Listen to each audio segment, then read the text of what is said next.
Now, I've had people come to me and say, I'm overweight, so what? People look at it, because this is the way our weight loss programs are marketed to us, they look at it as how you look. I've already taught you about this. Some people say, I'm overweight, you're bald, you know? Now, I'd be better looking if I had more hair, but that's not going to change my longevity. In fact, one of the things that I discovered in my weight loss journey was that being overweight is not a normal physical trait. Look around the room here. We have lots of wonderful physical traits. Light skin, dark skin, tall, short, light eyes, dark eyes. Those are all normal physical traits for the human race. Being overweight is not, because early man wouldn't have even understood the concept of being overweight. Early man, when I refer to early man, I kind of like Paleolithic, you know, a million years ago, all right? Because we're vastly unchanged, really, from early man.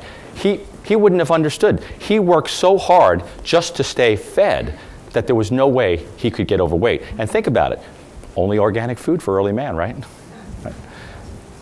Being overweight also seriously impacts, as I said, your longevity and quality of life. There was a recent British study, just came out about 4 or 5 months ago. I love studies, but you got to really dig into them sometimes to find out what they were trying to achieve. This study followed 14,000 people for 17 years, and they were looking for something very simple. They were looking for the top 5 things, the top 5 attributes of the people that lived the longest. It was amazing. Number 1, they were an appropriate weight for their height. Number 2, they didn't smoke cigarettes or use tobacco products. Number 3, they ate vegetables. Number 4, they got a modicum of exercise. And number 5, they drank alcohol. Can I get a shout out for that, huh? There you go. Those of you who know me know I enjoy wine. Those were the top 5 attributes of the people that had the longest life. And I thought, these guys are onto something.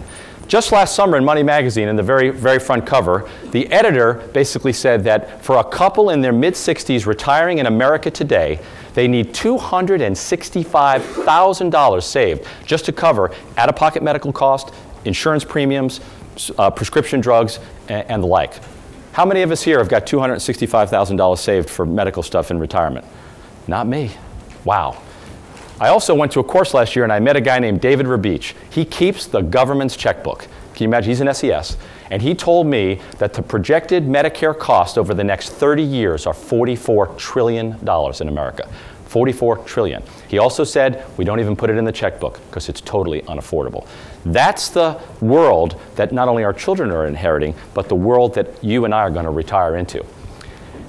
Being overweight also affects your mental health. Some people, I hate this term, but some people say, I'm fat and happy. I contend, bullet number 1, that that's not possible because it's not a normal physical trait.